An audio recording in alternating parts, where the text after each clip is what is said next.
Ici le sniper sur le marché boursier. J'ai quelque chose qui m'embête un peu. Je veux poser une question, je ne sais pas à qui poser cette question. Du coup, je vous la pose pour voir si éventuellement vous avez des réponses. Depuis, je vois des gens sur YouTube un peu à gauche, à droite.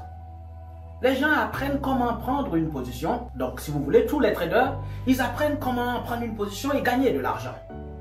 Mais quand ils prennent une position, comment clôturer la position ou bien comment sortir d'une position, personne n'en parle. Eh oui, parce que c'est vrai, c'est pas toutes les positions qui tournent bien. Hein? Il y a des positions, vous prenez et puis voilà, vous n'êtes pas un magicien, vous restez coincé un peu dans le trade. Et comment sortir de là, personne ne parle de ça. Vous savez, faire du trading, c'est se comporter un peu comme un braqueur de banque. Quand vous rentrez, vous devez savoir, vous devez aussi avoir un plan de sortie.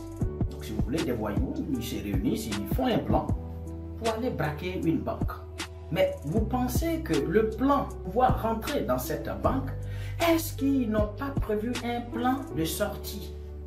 Parce que s'ils font juste un plan pour rentrer dans la banque et prendre ce qu'ils ont à prendre et qu'ils n'ont pas de plan pour sortir de cette banque, alors ça va être des braqueurs idiots. Donc cette histoire, ça va être des voyous qui sont rentrés, ils ont commencé à prendre ce qu'ils ont dans la banque, ils ont pu neutraliser tout le personnel de sécurité et tout, et après avoir pris ce qu'ils ont à prendre, en sortant, il y a un des voyous, du coup, qui a remarqué qu'il y avait un diamant accroché au mur. Et du coup, il s'est dit, oh, attendez les gars, il y a un diamant qui est accroché.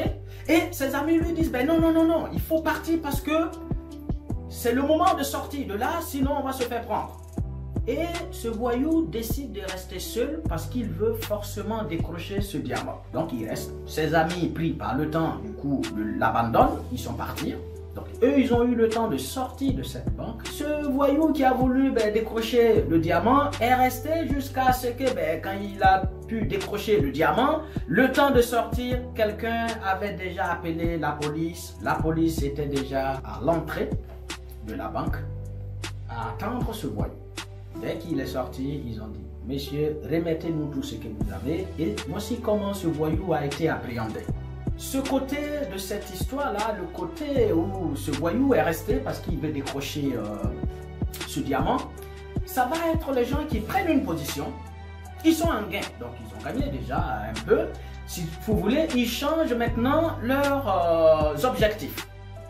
Admettons, il prend une position et quand il a pris sa position, il s'est dit, allez, c'est bon, sur cette position, je pense que je peux prendre 20 euros.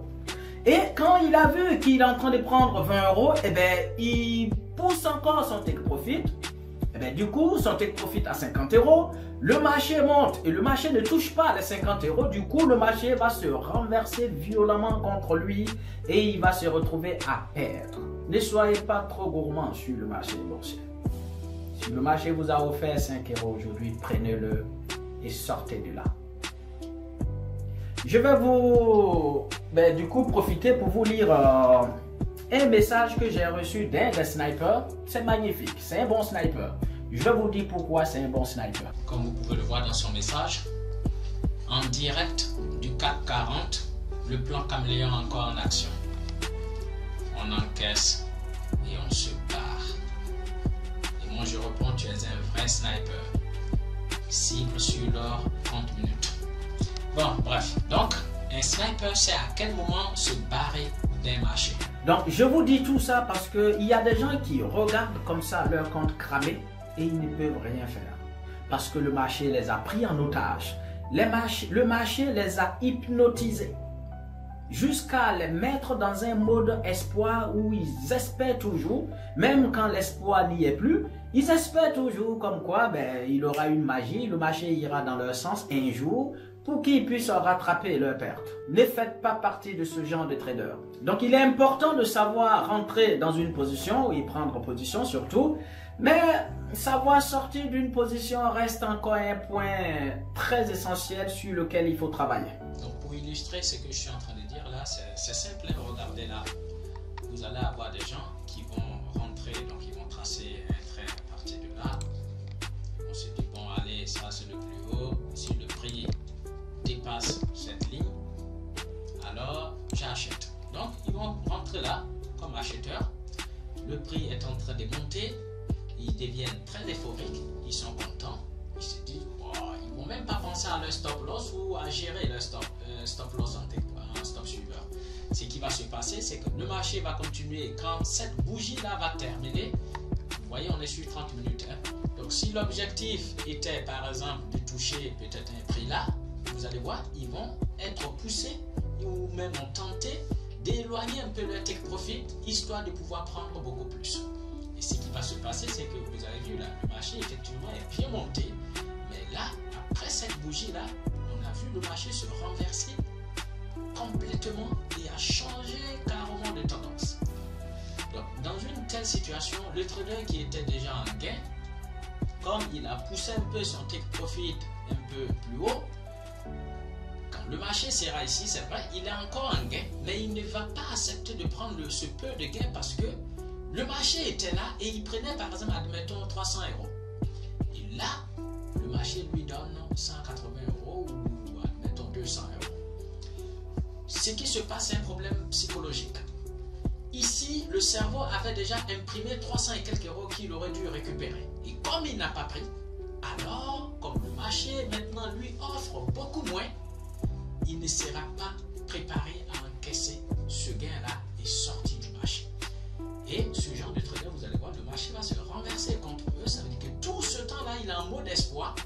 Ici, c'est l'espoir de vouloir rattraper ce qu'il aurait pu rattraper ici.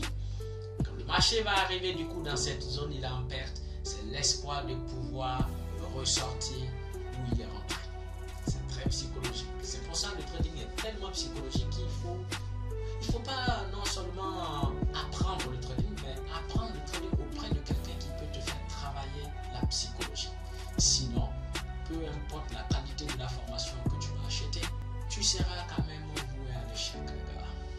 Donc avant de terminer, je vais vous montrer l'historique d'une semaine d'un sniper. Ce n'est pas moi, hein. Donc c'est un sniper qui a fini la formation, ça fait quelques temps, et qui s'est lancé, et là il m'a envoyé son historique de une semaine. On va jeter coup d'œil et voir ce que le plan caméléon est capable de faire si vous êtes discipliné et patient. Donc le sniper, vous voyez bien, il est sur Ninja Trader. Donc on voit la performance. Et puis je vais vous laisser apprécier un peu la précision de ce sniper. Voilà, vous pouvez bien voir. 1, 2, 3, 4. Bon, 15 trades et j'ai vu qu'un seul rouge. Par contre, quand il a cette performance, c'est dangereux, il y a un autre travail psychologique qu'il faut lui faire. Donc ce travail va être fait à temps avant que ce sniper puisse entamer la semaine.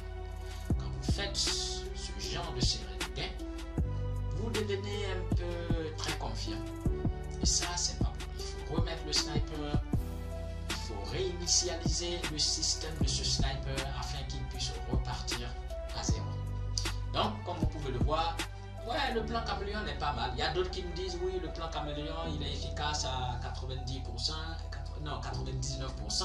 J'ai dit non, mettez-vous en tête que le plan caméléon est efficace entre 80 et 90%. Je ne veux pas qu'on exagère parce que ce n'est pas une formule magique. Je ne vends pas une formule magique ici. Ce que j'enseigne n'est juste qu'une probabilité.